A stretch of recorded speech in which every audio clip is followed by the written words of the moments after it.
Before history is written, it's played.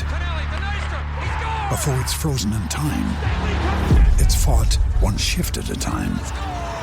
Before it's etched in silver, it's carved in ice. What happens next will last forever. The Stanley Cup Final on ABC and ESPN Plus begins Saturday. It's time for today's Lucky Land horoscope with Victoria Cash. Life's gotten mundane, so shake up the daily routine and be adventurous with a trip to Lucky Land. You know what they say, your chance to win starts with a spin. So go to LuckyLandSlots.com to play over 100 social casino-style games for free for your chance to redeem some serious prizes. Get lucky today at LuckyLandSlots.com. Available to players in the U.S., excluding Washington and Michigan. No purchase necessary. VGW Group. Void where prohibited by law. 18+. Terms and conditions apply. You are listening to the Cricket Corner podcast with me, Vatsal Vora. Well, it's 30 minutes since the end of the game in New York, and India have recorded an uninspiring yet famous victory over Pakistan in their second group match at the 2024 ICC World Cup played in the Caribbean and the United States. Hello and welcome back to the Cricket Corner podcast with me, Vatsal Vora, who is quite relieved that India finally managed to win that game, because at the halfway point it felt like it is Pakistan's game due to how well they bowled. But in the end, deep down, I always knew that if Pakistan can bowl this well in their game, Indian bowlers are much better than Pakistan bowlers, and they would really make sure that they make Pakistani players squeeze every last run out of them if they had to win this game. Unfortunately for Pakistan, they felt 6 runs short, which means despite India scoring just 119 runs and getting bundled out in just 19 overs, still managed to win the game by 6 runs. I think this is a podcast covering Indian crickets, if anyone who is listening this for the first time didn't know that. So yes, Indian batting was lackluster, Indian batting was underwhelming, Indian batting was not up to the high standards they always set. I will be talking about the Indian bowling first and how India managed to win this particular game, because I think Indian bowlers deserve a lot of credit for how well they have bowled today, and they are the reason why India have managed to pick up 2 points in the end. So yes, India managed just 119 runs. They were all out for 119 in 19 overs, which meant that the Pakistani squad needed 120 to win of 120 deliveries, and they just fell apart. I think the manner in which the likes of Jasprit Bumrah, Arshdeep Singh, Hardik Pandya, and to an extent Akshar Patel bowled were just outstanding. I shouldn't just saying those 3 or 4 bowlers. I think each and every bowler, India used 6 bowlers in this particular game, and each and every one of them lived up to their mark and lived up to their expectations. But Jasprit Bumrah was the reason why India managed to win this game. I think the way in which the Pakistani bowlers bowled and troubled the Indian batters, the very thought which I got in my mind right from the get-go was that if the likes of Haris Rauf, Shaheen Shah Afridi, Naseem Shah are able to deceive the Indian batters, what would happen in the 4 overs that Jasprit Bumrah would bowl to them. And I was proved right in that particular instant. Jasprit Bumrah, 4 overs, 15 dot balls, conceding just 14 runs and picking up 3 wickets at an economy rate of just 3.5. In the end, he was the decisive factor in this Indian victory, because look at the wickets which he picked. He picked up Babar Azam to kickstart the Indian wicket-taking column. India eventually picking up 7 wickets, but that doesn't matter because they stopped Pakistan scoring a further 7 runs. He picked up Babar Azam to open the account. Then he picks up a very, very crucial wicket of Mohammad Rizwan, about whom I'm going to talk about later in this podcast, so stay tuned for that. And then he chipped in with a wicket of Iftikhar Ahmed towards the end to make sure that the Pakistani lower order, which can swing their bats here and there and get themselves a few runs, he made sure that that doesn't happen in New York on this Sunday afternoon. But I think credit to the Indian bowlers. I think it is a saying that sometimes you have to credit someone so much because you want to make sure that they deserve what they have done. I think this is something very, very similar in my mind about the Indian bowlers. The more you talk about it, feels like the less credit you are giving them, because they were just outstanding. Arshdeep Singh picking up a wicket as well of Imad Wasim, and he looked like he could be the man to take the Pakistan innings further. And it was Hardik Pandya who picked up 2 wickets as well, one of Shadab Khan and Fakhar Zaman, who was also looking dangerous. So Indian bowlers chipped in with crucial wickets up and down the batting order of the Pakistanis. But I think it was Mohammad Rizwan's wicket in the 14th over by Jasprit Bumrah. I think that was the most important wicket that India could have picked if they had to win this game. Now, what was the scenario before the Mohammad Rizwan wicket? Before Mohammad Rizwan was dismissed, Pakistan were not above the run rate, but the run rate required was still very much in their grasp. Now, when you are chasing a total of around 120-ish, you don't need to go bang bang in the power play and make sure that you have scored the most amount of runs in those 6 overs, which would make sure that you can just relax and trumble along in the remaining 14. You don't need to do that. When you have a target of around 120, you can make sure that you navigate the opening few overs when the ball is swinging and doing its bit, because the run rate is not going to climb as quickly as if the target is around 180. If a target is around 180, 200, you play two overs on the slower side, the run rate is going to increase quite drastically. But that is not the case when you are chasing 120 odd. So I think Pakistan started really well. Mohammad Rizwan and Babar Azam were picking up singles, picking up 2s and 3s, scoring that occasional boundary. They lost Babar Azam in the power play, but I think that didn't matter, because when Fakhar Zaman came, Usman Khan came, they were still targeting the bowlers.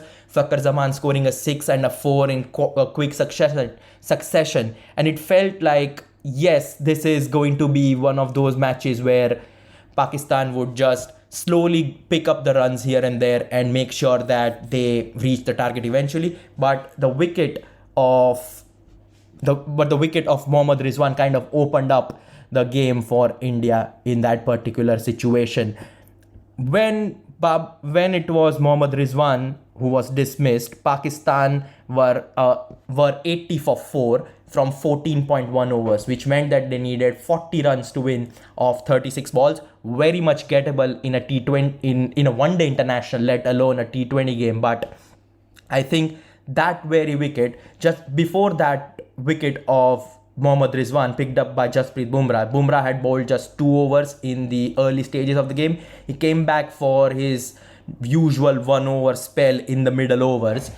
And in the very first delivery, Mohammad Rizwan tried to slog sweep him for a big maximum over deep square leg.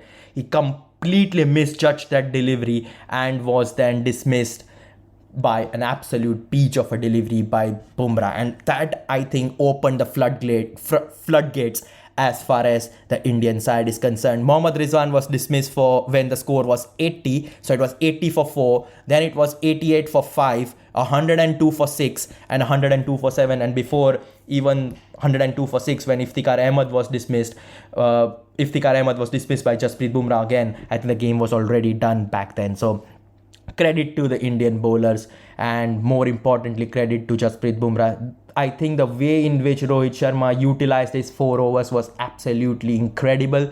He made sure he bowls 2 overs early on, picks up an important wicket of Babar Azam, and then coming into bowl that 1 over in the 14th over, picks up yet another crucial wicket of Mohammad Rizwan, and then just makes sure the game is won when he picks up his third wicket in his final over in the 19th over that was.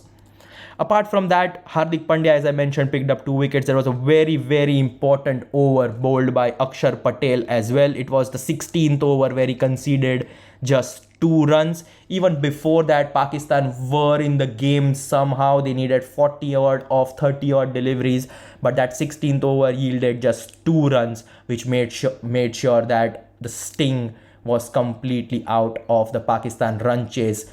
I was just looking at the list of overs which India bowled. Pakistan's last boundary came in the 14th over when Ashdeep Singh was bowling to Imad Wasim and Mohammad Rizwan. That over went for 7 runs, and till that over, Pakistan were the favourites. The very next delivery, Jasprit Bumrah picks up Mohammad Rizwan, about whom I was talking about earlier in this podcast. And since then, the wheels just came off. Pakistan did not score a single boundary, and the most India conceded was 9 runs because there were 2 extras bowled by Mohammad Siraj in the 18th over. After that, the boundaries then came all the way in the last over, the 20th over, when the game was already out of Pakistan's grasp. This was more than 20 needed of the last over, and it was never going to really happen at that point in time. So credit to the Indian bowlers, I should say. And I think, how much is it to do with the New York pitch? Well, only time will tell, or only the players can tell you that. But to play in such a manner, to boss the conditions which are put in front of you, I think that separates the men from the boys. And now it has been 2 games in which the bowlers have won India the game.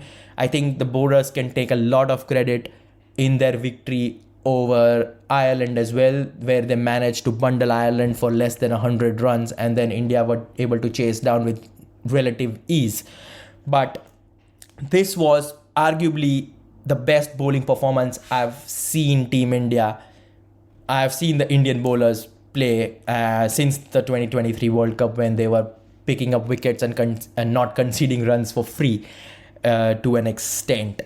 But yeah, it was a sluggish pitch. It was a slowish pitch. The outfield was pretty slow as well. I could sense that there was some improvement in the wicket ever since that game against Ireland, but still it was not quite up to the mark, because only yesterday there was a pretty close game between the Netherlands and South Africa, which was played at the very same pitch in New York, where South Africa really struggled to reach a target of 106 or 107. I don't remember that correctly. But credit to the Indian bowlers, as I've mentioned several times in this podcast already. But I think to address the elephant in the room, I guess we are 12 minutes in this podcast, and we have to talk about the Indian batting. India were put into bat. It was Pakistan who won the toss actually, and it is quite refreshing to see Rohit Sharma and Virat Kohli open. I think we have already discussed that in the previous episode when India beat Ireland. But once again, it was Virat Kohli who was dismissed quite early. He scored a beautiful boundary of a cover drive of Naseem Shah. And I think the very next ball, or a ball after that, Naseem Shah pitches the ball a bit on the shortish side, outside of off stump, and Kohli tries to flash hard and get a boundary over extra cover or deep point region, should I say. And he was caught at point where Usman Khan was standing, and that was the demise which has seen Kohli go back into the pavilion several times in his career. Sometimes he edges it, sometimes he plays it straight to point like he did today. But it has been now 2 games since it has been 2 games in this World Cup, and Virat Kohli is yet to contribute with the bat. We are not concerned about Virat Kohli contribution with the bat. We know for a fact that when it's a big game, he will come good. today was a big game. Today was a big opportunity for him to capitalize on an early start provided by Rohit Sharma. But unfortunately, that didn't happen because Rohit Sharma himself looked decent when he scored a boundary and a 6, but he was bundled out for 13. Shaheen Shah Afridi picking up his wicket and he was caught at deep square leg trying to flick a fuller delivery for a 6. But apart from Rishabh Pant, who was magnificent at number 3, scoring 42 of 31, 6 boundaries along the way, no other Indian batter really contributed. It was so sad to see. Akshar Patel was promoted to number 4 because India lost 2 very, very quick wickets, and you didn't want someone like Surya Kumar Yadav up there facing the swinging delivery by Mohammad Amir, Nazim Shah or even Shaheen Shah Afridi. So Akshar Patel came in, he scored 20 of 18, 2 4s and 1 6 to be honest, but the middle order just fell apart. Surya Kumar Yadav 7, Shivam Dube 3, Hardik Pandya 7, Ravindra Jadeja first ball 0, Arshdeep Singh scoring 9, Bumrah getting a 0 and Siraj scoring 7 at the end. It was not good. I think you can understand, you can give credit to the Pakistan bowlers when it's due, and you can give them credit for picking up the wickets of Virat Kohli and Rohit Sharma early on. It was 19 for 2 when Rohit Sharma was dismissed. Then there was a small little 39 run partnership between Akshar Patel and Rishabh Pant. And then there was yet another small partnership. You couldn't call that a real partnership because it was Rishabh Pant going all guns blazing alongside Surya Kumar Yadav. But when Surya Kumar Yadav was dismissed at 89 for 4, India just fell apart. 89 for 4, 95 for 5, 96 for 6, 96 for 7, few more runs added, 112 for 8, 112 for 9 and 119 all out. So let's do some quick math here. 89, 119, that's 30 runs. India lost their final 1, 2, 3, 4, 5, 6, 7 wickets for just 30 runs. There was a point in time in those middle overs when the Pakistani quicks were going ballistic. I think they bowled a 4-over spell in which they conceded just 8 runs and picked up 4 crucial wickets. I think might be 14th to 17th or something like that. I don't actually remember now, but I think the Indian middle order needs to do something because you cannot always rely on your top 3 to give you the runs. Rohit Sharma, Virat Kohli, I think they have shown enough quality in their careers that you cannot just write them off. You know for a fact they are going to come good in some or the other games. Rishabh Pant has been excellent. He was brilliant against Ireland where he scored a half century. He was magnificent coming in at number 3 today against Pakistan as well. So no complaints from him. But if your top 3 is not performing, whom do you rely upon? Surya Kumar Yadav has not been the same Surya Kumar Yadav ever since that 2023 World Cup final against Australia. Shivam Dube, ever since he was picked in the Indian squad, was just disaster for Chennai Super Kings in the latter stages of the IPL. Hardik Pandya has had a terrible IPL with the bat, and yes, his contributions with the ball has been outstanding. He picked up 3 wickets against Ireland, picking up 2 wickets again today. So he's been very, very good with the ball, but with the bat, not really. He's not doing the bits. Ravindra Jadeja, is he a T20 lower order batter? Because I'm not quite sure. He has played 67 T20I matches and his strike rate is just 125. You don't want a player who has a strike rate of 125 coming in at number 8, do you? So he's a no-go. So where are the runs going to come from? Akshar Patel was promoted up the order, but he batted really well today, don't get me wrong. Usually comes a bit lower down the order. He is capable of whacking a few balls here and there, but you cannot rely upon him. So if the top 3 are not giving you runs, where are the runs going to come from? Then do you rely on your bowlers to give you wickets every time? and bail you out of such tricky conditions? What happens when you are chasing? Well, what happens if you were in Pakistan's shoes and were chasing 125, 130? Would you have capitulated as well? If Rohit Sharma and Virat Kohli were dismissed? So where are the runs going to come from? That's my issue. I think one of the solutions for this is to play someone like Yashasvi Jaiswal. Now the problem with Yashasvi Jaiswal is, yes, you can play him in place of, let's say, Shivam Dube, right? Yashasvi Jaiswal has to open. So that means it's Rohit Sharma and Yashasvi Jaiswal to open. You cannot bat Virat Kohli at number 4, so you have to bat him at number 3. That means Rishabh Pant, who has been excellent with the bat at number 3 in the opening 2 matches, will have to drop down to number 4 just to accommodate Yashasvi Jaiswal. Now, do you do that? Do you want to do that and make sure that the only batter who has troubled the opposition bowlers in 2 matches in this New York pitch will be not batting in that very same position? I don't know what India would do heading into the latter stages of the tournament. But yeah, in the end, that's a problem that India would be facing a few days afterwards. I think it's time to celebrate a good victory over Pakistan. Yes, we weren't the best with the bat, but when it came, cricket is a game of bat and ball. Even if your batters failed in this particular game, your bowlers bailed you out. It's a team game in the end, and I'm very, very pleased with how Indian bowlers have been bowling in this match, and I'm thoroughly impressed by Jasprit Bumrah. He holds all the aces for Team India in this World Cup.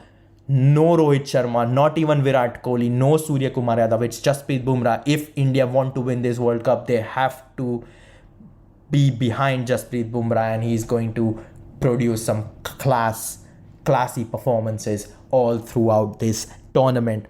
India move along. They still have one more game to play in New York, which is against host United States of America. That game is on the 12th of June, which is a Wednesday. Quite an important game as far as the Group A is concerned, because this is Pakistan's second defeat now. They were famously defeated by USA in Dallas a couple of days ago in that super over game, which just put the Pakistan media into meltdown, which is so fun to see. But yeah, condolences to them as well. I think Pakistan played really, really well. And if we are going to give credit to Indian bowlers, I think Pakistani bowlers deserve credit as well. But Haris Rauf, for example, picking up 3 wickets. Naseem Shah picking up 3 wickets as well. 1 wicket for Shaheen Shah Afridi and 2 wickets for Mohammad Amir. Before the game, I knew that if Pakistani management go with their 4 quicks, they could really trouble the Indian batters, and I think I was proven right on that instant as well. All 4 bowlers picking up the Indian 10 wickets. Iftikhar Ahmed and Imad Wasim, the spinners, bowled just 4 overs between them, but it wasn't necessary. They didn't pick up any wickets, but they just have to bowl that remaining 4 overs because the 16 overs were bowled by the Pakistani quicks. But Indian bowlers were a step further, and I think step ahead of Pakistan, and a lot of credit should go to Jasprit Bumrah for that thing. How does the group stand at the moment? Let's have a quick look at Group A. So Group A currently has India on top, USA is second, Canada is third, Pakistan and Ireland are yet to pick up points. So I think Pakistan just have to rely on USA losing against India and Ireland. As far as the United States are concerned, they just have to beat one of either India or Ireland. Let's be honest, it's not going to happen against India, but if they can cause one more upset and beat Ireland, they are going to go through. As far as Pakistan are concerned, they have to beat Canada and Ireland and hope for the best that USA drop massive points again, as far as net run rate is concerned, massive net run rate against India, and can even lose against Ireland. So a wide open group as far as Group A is concerned, but credit to Team India for winning this particular game. Just a quick TLDR of what happened in the particular match. Pakistan won the toss, chose to bowl first. India only managed 119. They were bundled out in just 19 overs. 120 run target. Pakistan could only manage 113, lost 7 wickets in the process, and India winning by 6 runs. There was no surprise when Jasprit Bumrah was given the man of the match for his excellent spell of 3 for 14 in 4 overs. But much to ponder as far as the Indian side is concerned, particularly the batting department. Well, that is it from my end. I am quite happy regardless of India's batting performance. I think it's the win which matters in the end, and I'm quite happy. Yes, the batting needs some oiling, but I am sure the batters will perform in a given match. So that is it from me. If you enjoyed this podcast, then make sure you are giving me those 5-star ratings if you're listening this on Spotify or Apple Podcast. If you're listening this on YouTube, then make sure you are liking, sharing, and subscribing. However, for the time being, this is me, Vatsal Vora, signing off. Ciao for now. Sports Social Podcast Network. It is Ryan here, and I have a question for you. What do you do when you win? Like, are you a fist pumper, a woohooer, a hand clapper, a high fiver? I kind of like the high five, but if you want to hone in on those winning moves, check out Chumba Casino. At ChumbaCasino.com, choose from hundreds of social casino style games for your chance to redeem serious cash prizes. There are new game releases weekly, plus free daily bonuses. So don't wait. Start having the most fun ever at ChumbaCasino.com. No purchase necessary. VGW Group. Void where prohibited by law. See terms and conditions. 18+. Okay, round 2. Name something that's not boring.